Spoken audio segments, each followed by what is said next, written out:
Hello everyone, my name is Christian. Welcome to my hobby blog.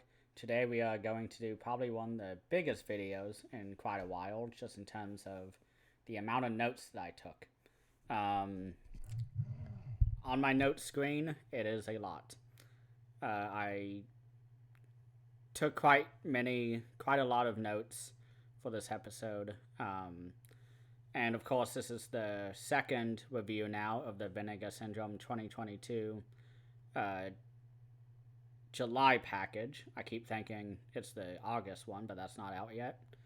And today we are going to be talking about the 1969 films by the amazing Jess Franco, Undercover Angel, and Kiss Me Monster. I absolutely cannot wait to discuss this. Just to throw out, I know of Jess Franco, but not a lot. This was really the first big dive that I've done with Jess Franco, and really the only movie that I was familiar with was this film here, which I already had and I haven't seen in about 5 or 6 years, but I didn't really care for it. So, of course, I'm on a rewatch, I guess, thing. I don't know how to describe it, but Vampiros Lesbos. And if you don't know, Jess Franco is a madman. He's a Spanish director from the 60s all the way into the 1990s, I believe he was making movies. He died in, I think, 2015, 2016 or so. So pretty recently. And he has done many, many different films throughout his life. He is quite known for shooting multiple movies at once on one location, really, where he will film scenes, say cut, and then film a different scene, probably by placing the camera this way, and then saying, okay, now act, from this script. And there are even some movies where he did not even have a, he did not even have a script with him, and he would just start shooting a dialogue scene or just a filler kind of establishing shot. There are many different things he has done that make him stand out to me from what I've seen from these two films here. And I recall that there are already Blu-ray releases of these films, but I think this is the first time that they've been packaged together, which I think is a huge strength of this release. I absolutely adore this release. This might be one of my favorite Vinegar Syndrome releases in a very long time. But first, I'm going to kind of give my initial reactions to these two films that I made after watching the movies, but before writing the notes for the special features, because I did go through all of them. There are no commentary tracks on this release, so it was pretty easy. And then there are 3 interviews on this release, and that's it. So it's a little lacking in that regard, but I think the interviews that are on this release are so good that it doesn't even matter to me. One of them is with Stephen Thrower, who is a big Jess Franco author. He wrote which I just learned today from Will, who is a friend of the channel, and he has been hyping up Jess Franco for many years for me. That's kind of how I've known Jess Franco, and Vampiros Lesbos was my first foray into Jess Franco, and then I never saw another film again by Jess Franco. I don't know why. But he pointed out to me that Stephen Thrower has written a 2-volume mega book. It's supposed to be one book, but it's so long that it was split in 2, and it's 1,500 pages all about Jess Franco. And this is throughout his entire life, from what I understand, going through the Amazon page. I think it's out of print. It was not available for purchase, so I wasn't able to immediately buy it because I want to know everything about Jess Franco now.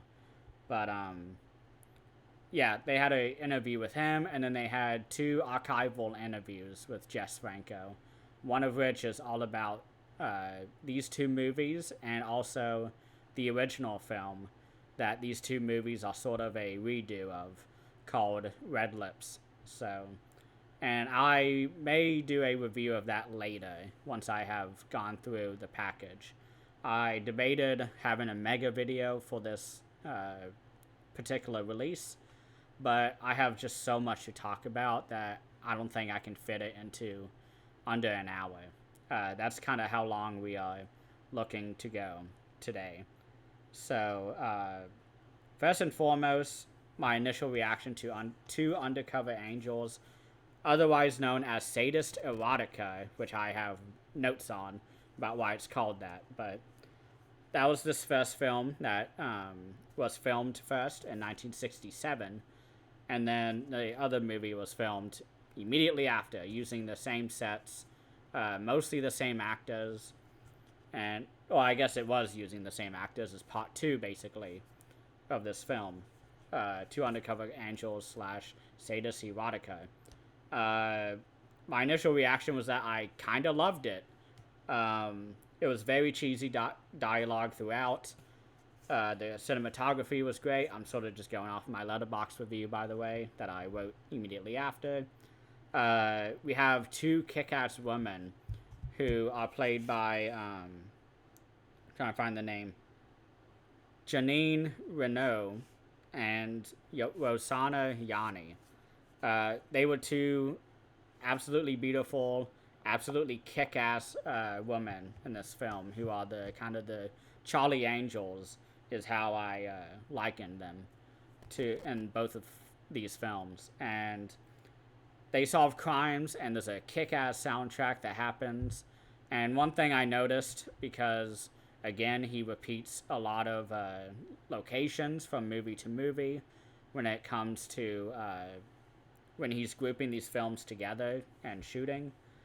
He will have musical notes and musical cues, and entire songs get played from beginning all the way to the end, and he'll just let them play, and he'll show the band, he'll move the camera around, basically like a music video.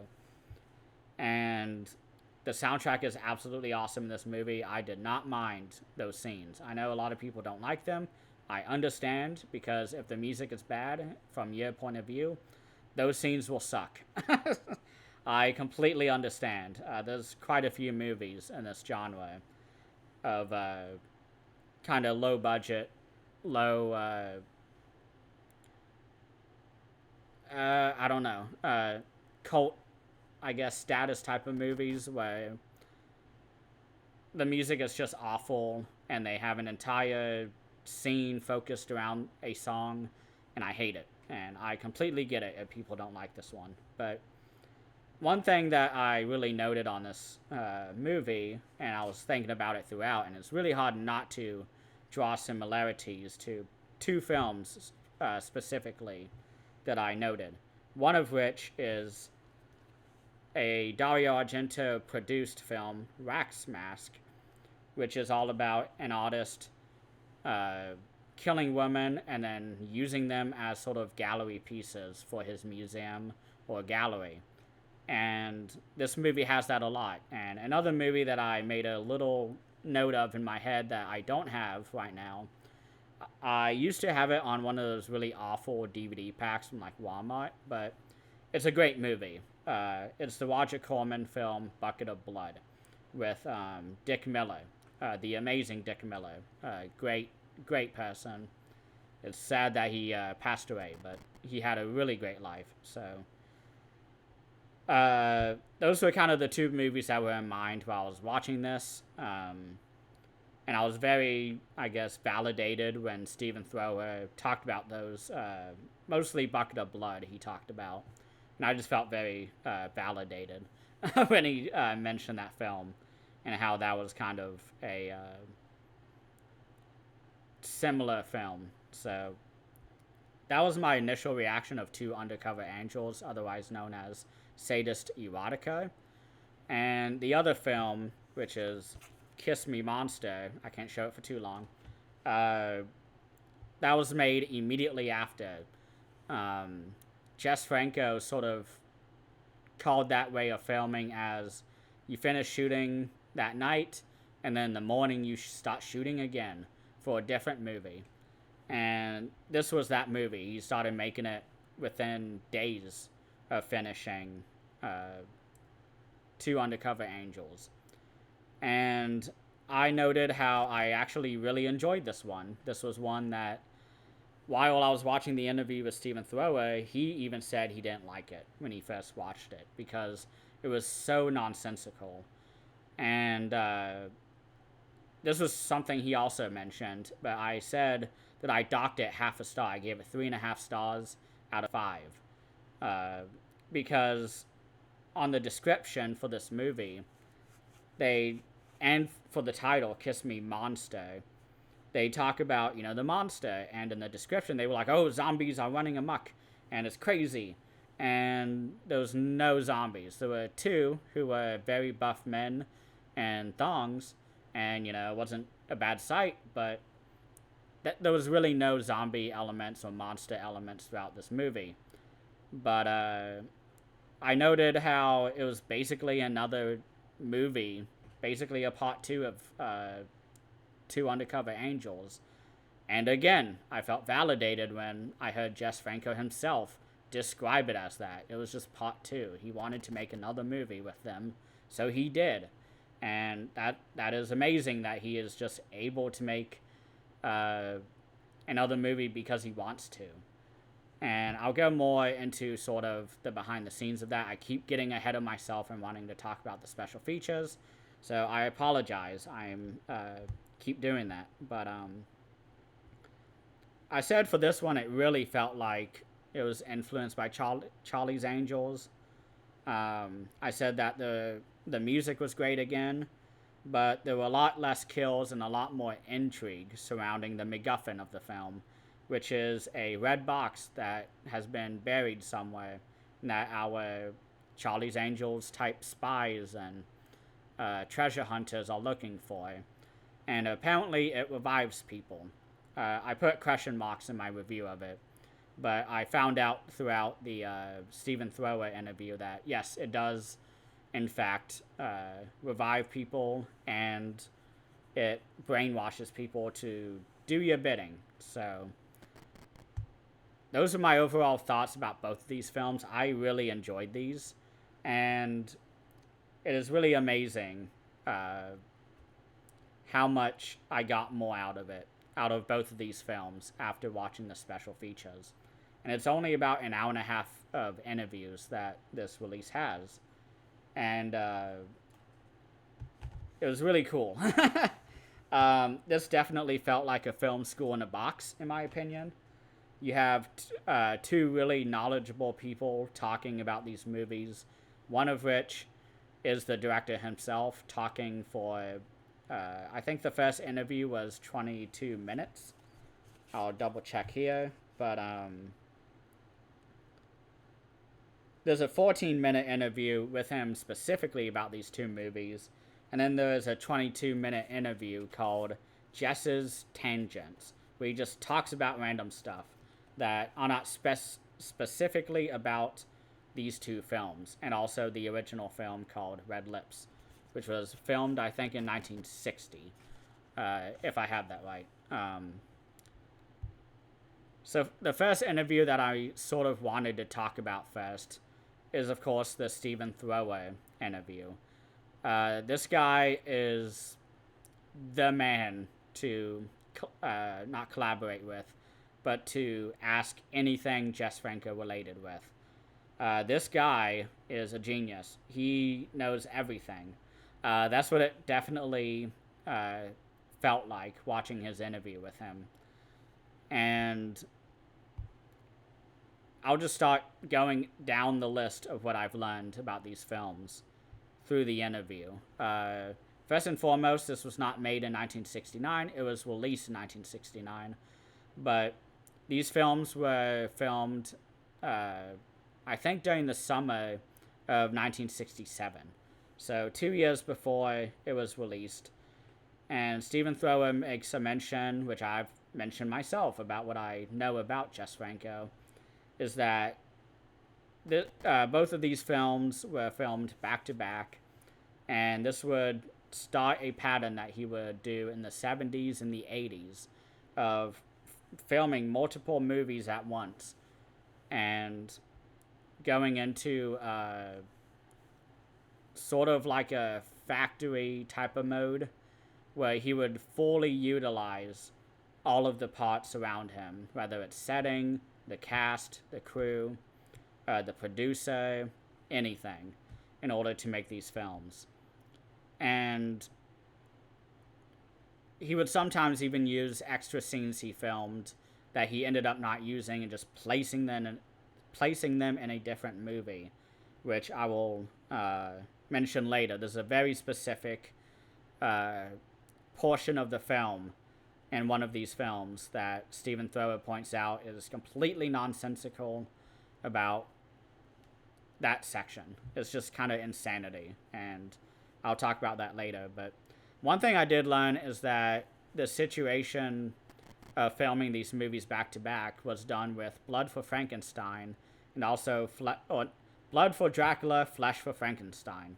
I always get them mixed up. I've seen Flesh for Frankenstein. I enjoy it a lot, but not enough to buy a $60 edition of it from Vinegar Syndrome. Now that I know that this and Blood for Dracula was filmed back to back, and sorry, I lost my train of thought, but the fact that they were filmed back to back and done so similarly, and that these films definitely feel very similar in its complete surrealness and bizarreness of the film, I'm definitely interested now in getting those two releases. I was on a Severin boycott for a very long time because of the shitty website and them not responding to my emails about double orders that they sent me and all of that. And I think I'm slowly coming out of that, and I think I need to anyways in order to get all of these Jess Franco films that they have released, such as Blood Moon, which I will discuss later. But the idea for this movie basically came from the original film Red Lips. He filmed that. He wasn't particularly happy with it, from what he said later in his interview, but one thing that should be noted is that Red Lips was also released by Vinegar Syndrome recently, and I have it. I'm going to watch it later, go through the interviews probably, and discuss that more at a later time. But there's a particular studio that one of the actors made, and the studio was called Aquila Films from France, I believe. And both of these movies, this studio had done previous movies with Jess Franco before this release, or before these movies. One of which is called Necronomicon, or otherwise known as Succubus. And I haven't seen that movie. I don't really know what to talk about, but from what Stephen Thrower talked about, that movie is just okay. It's a really bizarre film, and I didn't really retain any other info about what he said about that movie. So, one thing that is interesting is that both of these movies were released at the Rialto Theater, which is a very famous kind of cult film theater on 42nd Street. So that's where all of the exploitation films were released theatrically in the United States. And that's where a lot of films like Pink Flamingos, Eraserhead, Rocky Horror Picture Show, basically the Midnight Run. This theater is basically the little hub that you would go to discover all of these cult films. So, one thing that's sort of interesting that he talked about as a whole throughout this entire interview is how these two movies are very sort of where a lot of people began their careers. And I'm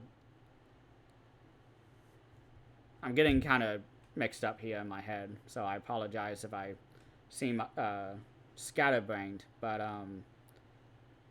he discussed the many connections the actors had with the many different movies that Franco had done up to that point. And I'm not going to list them specifically because I haven't seen the movies and I didn't write them down, but one of them that I wanted to take a note of is that the main actress, Rosanna Yanni, who played kind of the ditzy one of the pair, she was in this film, which is a Nashi film that I have on Vinegar Syndrome slipcover, but it's the Count Dracula's Great Love. She was in this. I believe that's even her on the cover. So I never noticed that. But he mentioned that that movie had the same actress. And he notes that she was very underutilized throughout all of her films that she had ever acted in, including that one. And he also discussed how the Avengers, and not Marvel's Avengers, but the TV show from 1961 until 1969 starring Diana Rigg, who, if you don't know, is probably one of the biggest actresses of all time. A lot of people nowadays may know her from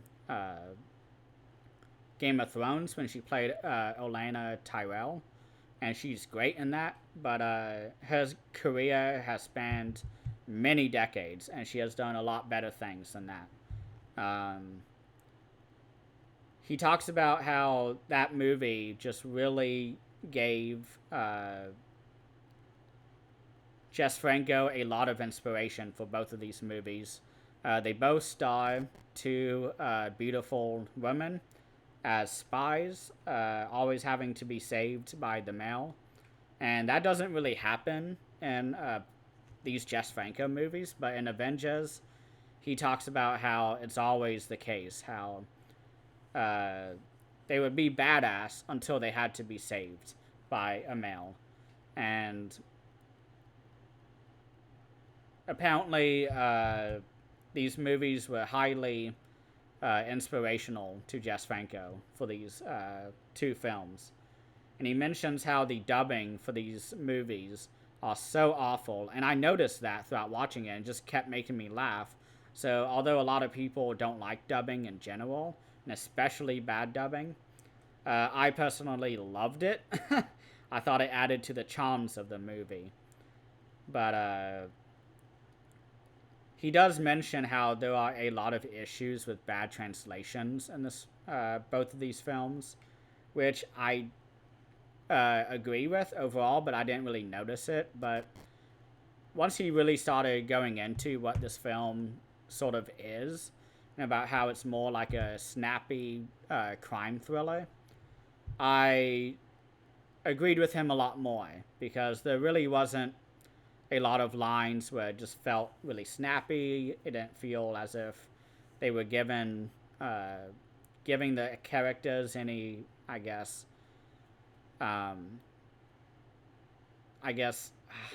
there's a specific word I'm thinking of, and it's on the tip of my tongue, and it's driving me crazy. They didn't give them any spunk, is kind of the word I was looking for. They have these very bizarre lines where it feels like if it was translated correctly, it would just have that comedic punch, and it would be a lot better. But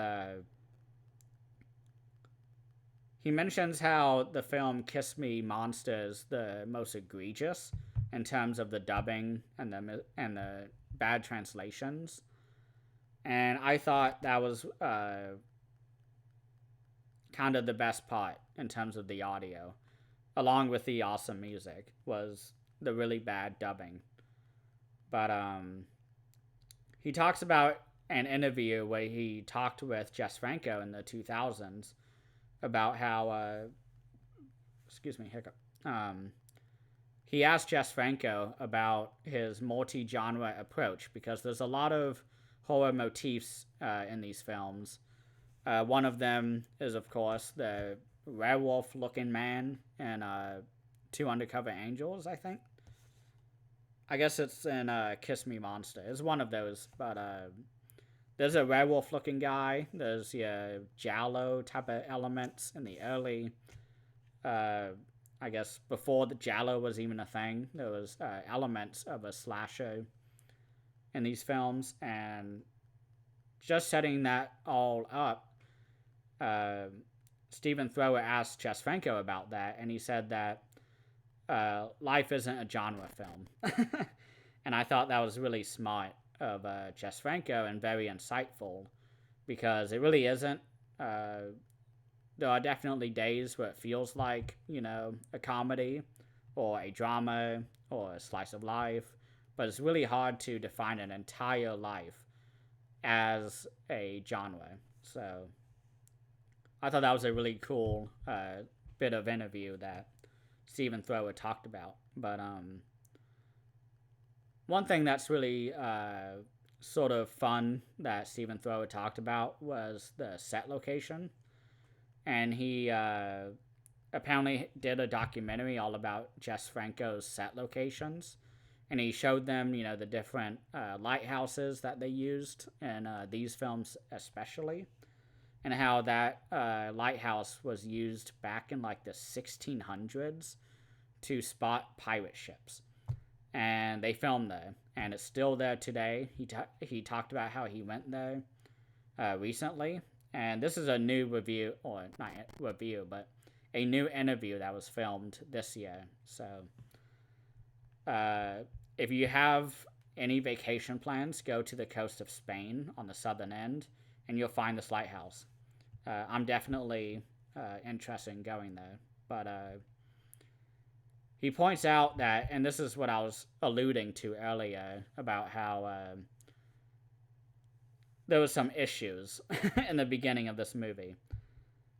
Or in the beginning of Kiss Me Monster. And that it's a total clusterfuck in the beginning. And he talks about how the producer, Adrian Hoven, who founded the studio, I gotta find the name again. Dang. I'm so sorry.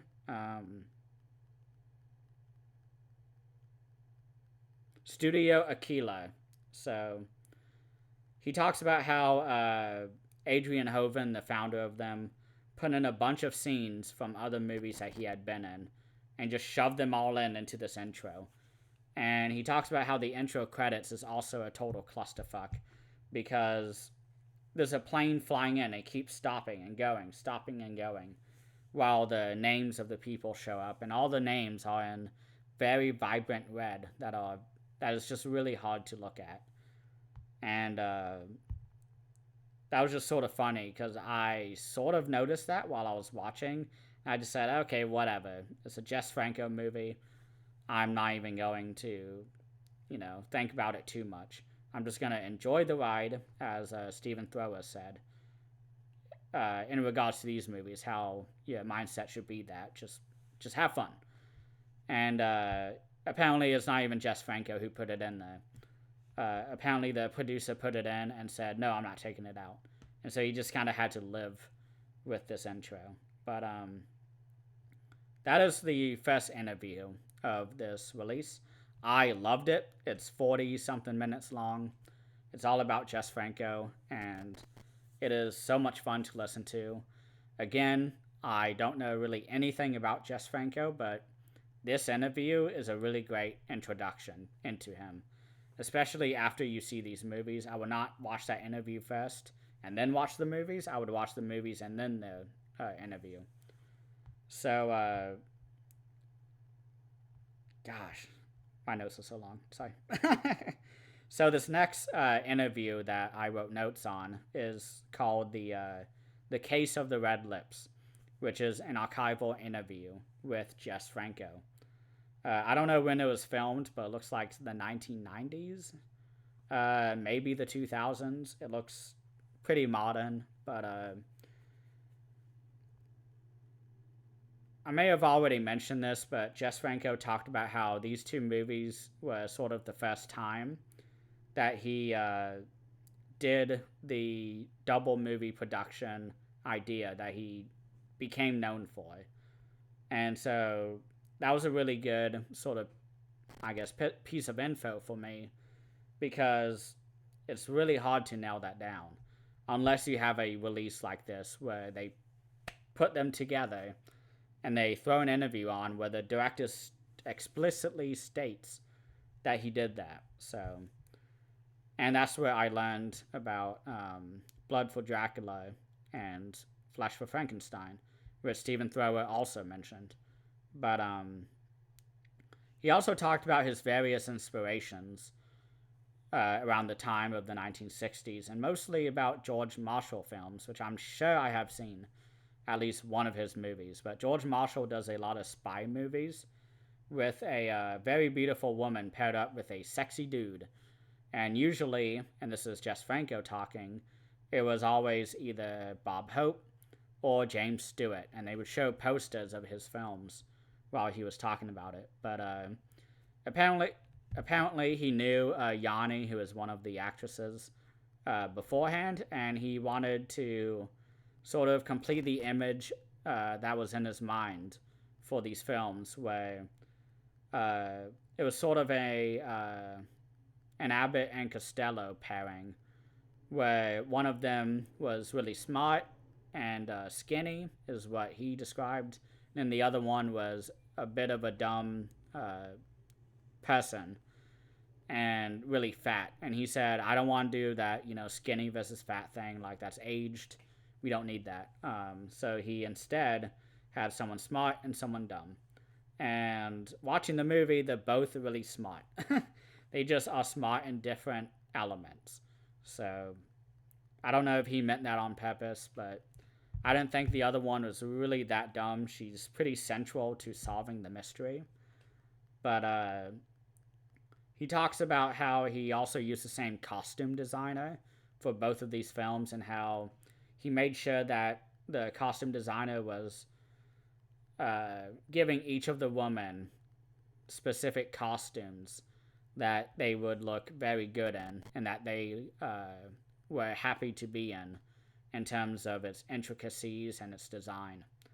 And I thought that was really good, because their costumes are absolutely amazing, very painstakingly made. And I was gonna say, I was gonna use an example, but I couldn't really find any because they're all naked on these both of these covers. One of them, they have a bikini on, but he said he wrote a 200-page script for these movies because the producers said that they wanted to know everything about the story, and that he ended up using like next to none of it, because the viewers will never see the script, and they frankly probably would not care. I don't even read scripts and analyze, from the script to the film, from book to screen, as they say.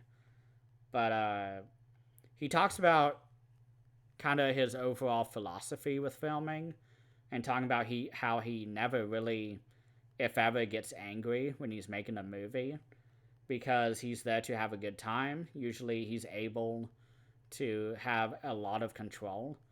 But he talks about how he's always angry at producers, and especially with editors, and how they're always telling him what to do, and he hates it. He hates them. He said that there were many times where they would fight him on stuff, and he finally said, you know what, I'm just going to do what I want, and he would just fire them and get a new editor.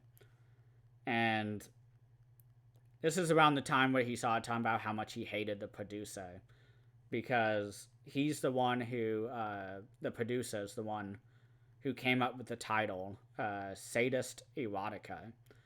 And he talked about how it was so fucking stupid how the producer called it that, because it has nothing to do with that.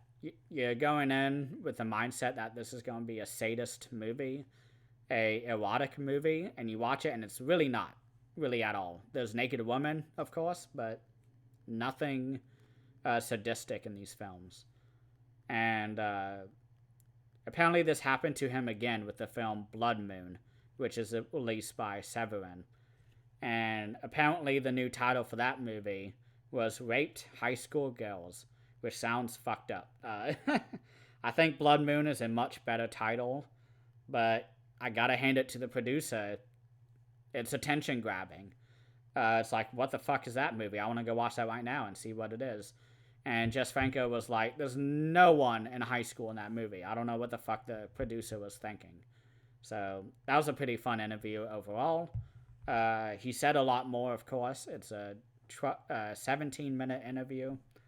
I just kind of put down the highlights for me. I highly recommend that interview if you want to hear straight from the man about these films. Okay.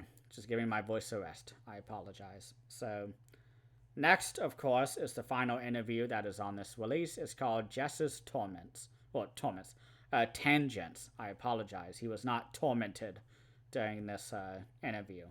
So, during this interview, they had title cards that would talk about, or at least hint to you, what the topic was going to be.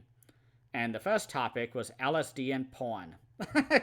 So immediately I was hooked, I guess. I was kind of shocked that was kind of the first topic that he was going to be talking about. And there really wasn't much that he discussed, but the main part that I wanted to highlight was that he kind of talks about this dichotomy that people have regarding people called druggies and the moderates, talking about sort of society's, I guess, outlook on these people, and how, the moderates are a lot more kind of socially acceptable compared to the druggies who use drugs more than moderately. And he talks about how that's all bullshit, and he says that people need to start thinking of pornography as the same way. And he talks about how there were a couple Japanese movies in the 60s and, of course, the 70s with sort of the grindhouse and the pinky violence films. And about how anything that was porn, if it wasn't made by a Japanese director, it would be labeled as porn. And when a Japanese director made a porn, it was regarded as this deep, socially subversive film. And how people were being completely unfair to his type of movies that he would make, because apparently he made a few pornos. But I think he was talking about pornos in general. And about how it's like, it's movies also. Like, you need to stop batting your eye over pornography. And I thought that was a really interesting section of the interview. The next part, sort of the next topic that he discussed was living under the occupation of General Franco, who brought fascism to Spain, from what I understand. I don't really know much about Spain in general in terms of its history. Too many S's, sorry. And he talks about how he felt that he was slowly being tortured to death, and about his sort of metaphor where if you weren't shot blank in the head by the police, that he would open the door and walk through his door to go outside, and he would have a drop of water hit him on the forehead, and how that's going to make a big dent in his head, and it would penetrate his skull and his brain and kill him. And he said it was either get shot in the face or die that way, meaning lose his mind. And he said, fuck you, is what he said, to quote him, and he left. And the Ministry of Culture, who gave him a lot of shit when he was there for his films, asked him to come back. And apparently they were buttering him up, and he moved back there a couple of years later. And then he said he stupidly thought that they would change. And so he came back, and they attacked him, not physically, but verbally, gave him gave a lot of his films the banned status and would not let people watch them. And he would find his films being screened all over Spain, and he was not getting paid for it. And so I thought that was a really interesting bit, but I think the next bit is probably the most interesting part of the sort of the tangents that he talks about. And he talks about the Orson Welles collection. And I think Vinegar Syndrome, or whoever did the, not subtitling, but sort of the title cards, meant to say the Orson Welles connection. And this is something that, if you remember, when me and Will met back, I think last year in July, maybe June, we did not really an interview, but a discussion about films in general. And he talked about this connection. And it is very fascinating about the connection between Orson Welles and Jess Franco, which I had no idea about until Will told me. And then to hear it straight from the mouth of Jess Franco, it just blew my mind. So basically, he was the director of this film called Treasure Island that starred Orson Welles as Long John Silver. I have not read Treasure Island, so I don't know. But apparently Orson Welles would just start directing people on set. And he did not intend to, is what Jess Franco was under the impression, but Jess Franco was a new director and was totally okay with Orson Welles directing it. Because, as everyone knows, Orson Welles is a genius. I love his movies. He's a very great director and probably has some of the best dialogue I've seen in a movie. And Jess Franco talks about how Orson Welles always had a lifelong dream to play Long John Silver. And so Orson Welles, back in the 50s, I guess, when he was getting ready to make probably my favorite Orson Welles film, Chimes at Midnight, apparently he was completely blacklisted from, I think, French insurance companies, because when you make a movie, you need to get insurance for your actors. That way, if they get hurt, you can pay for it. Everything's good. But nobody wanted to give Orson Welles insurance in France. And so what he had to do is he had to hire Jess Franco to become the director of Treasure Island, which Orson Welles was sort of the star of. And this was at a time when Treasure Island was not being made actively. But Orson Welles and Jess Franco somehow tricked the insurance companies to give them so much money for Treasure Island that Jess Franco was able to make it with half the budget. And this is something that not Orson Welles, but Jess Franco felt like it was planned in the beginning to have it be this way. And it was quite known at the time that Jess Franco was very efficient as a director and would always stay under budget and would always deliver the film on time and very under budget and, within the parameters of what the insurance company and the studio gave him. And so Orson Welles kind of approached Jess Franco and was like, hey, let's make Treasure Island. And secretly kind of stashed half of the money for that film for his own project, Chimes at Midnight. And it ended up that Chimes at Midnight cost only $750,000 is what he had. And it ended up that he cost the company $4 million. Not Jess Franco. Orson Welles was known for always going over budget and always delivering a product late. I think this is sort of why he was blacklisted from Hollywood and from France and all these other different countries. because if you've seen the documentary based on the movie, his lost movie called The Other Side of the Wind, I oh the documentary is called "They're Gonna Love Me When I'm Dead," which is an actual quote that Orson Welles said shortly before his death, apparently, because he went in front of Hollywood at one point during, I think, the Academies, and this was sort of the last one he went to, and he basically begged Hollywood to give him money, and everyone was like, wow, Orson Welles is such a genius, but he got no money, $0 from them. And it's really sad to think about because he had a lot of great ideas. And it's such a shame that he only made just a handful of movies. I mean, Citizen Kane is probably the biggest movie of American cinema. And he just could not get any money from anybody throughout his career.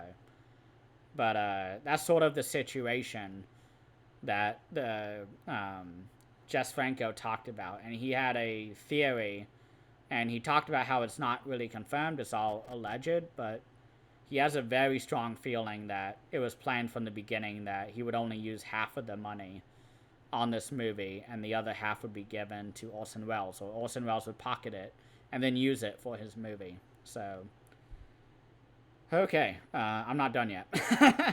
I'm almost done, but I'm not done just yet. The last little topic that he discussed was cinema, just in general. And he lamented that most movies that are made are based on sources dating back into the 1800s, and that movies are just stuck in that kind of loop of always just kind of re-releasing, being adaptations and remakes of other movies. But he says he doesn't really like to have people's tastes in mind when he's making a movie. He is making movies that he alone believes in. Not alone, but because everyone else believes in it, but that he alone believes in, and that he believes in the story that he is telling. And he talked about Alfred Hitchcock, which I've mentioned that I hate. I love some of his movies, but I think him as a person is absolutely awful and should not be worshipped. And he talks about how he always was given, $200 million for movies, and he would use all of it, and he would make $200 million from the box office. I wasn't really sure what kind of side of the money or sort of the output or what context that the money was made, but he talked about how, while Alfred Hitchcock was, making $200 million on his movies, Jess Franco would make $2 million. And Jess Franco said he was absolutely happy to make that much because that would just give him another chance to make another movie. So, yeah. That is really all for this release. Again, this is 2 Undercover Angels and Kiss Me Monster. 2 very lovely movies in probably one of my favorite packages that Vinegar Syndrome has ever released. My throat is absolutely dry, and I have a Withering Watchpile episode to record in about an hour. So, thank you all so much for watching. And, oh my gosh, before I even finish, would I have bought this if I did not have the subscription? I definitely would. This is the first Jess Franco film that I know of that has been released by Vinegar Syndrome. And so I would have gotten this no matter what. I am happy I did not listen to the reviews on this release because a lot of people do not like these movies. And usually I don't like this type of movie. This reminded me of a Lindsay Baker film. And I just loved both of these movies. Kiss Me Monster a little bit lower than Undercover Angels, but overall I really fucking loved this package. So back to the outro. Thank you all so much for watching. And if you haven't already, make sure to like the video. If you haven't already, subscribe. I do a lot of Vinegar Syndrome releases, almost all of them for this year. So if you're interested in that, make sure to subscribe. Thank you all so much, and please have a great rest of the weekend.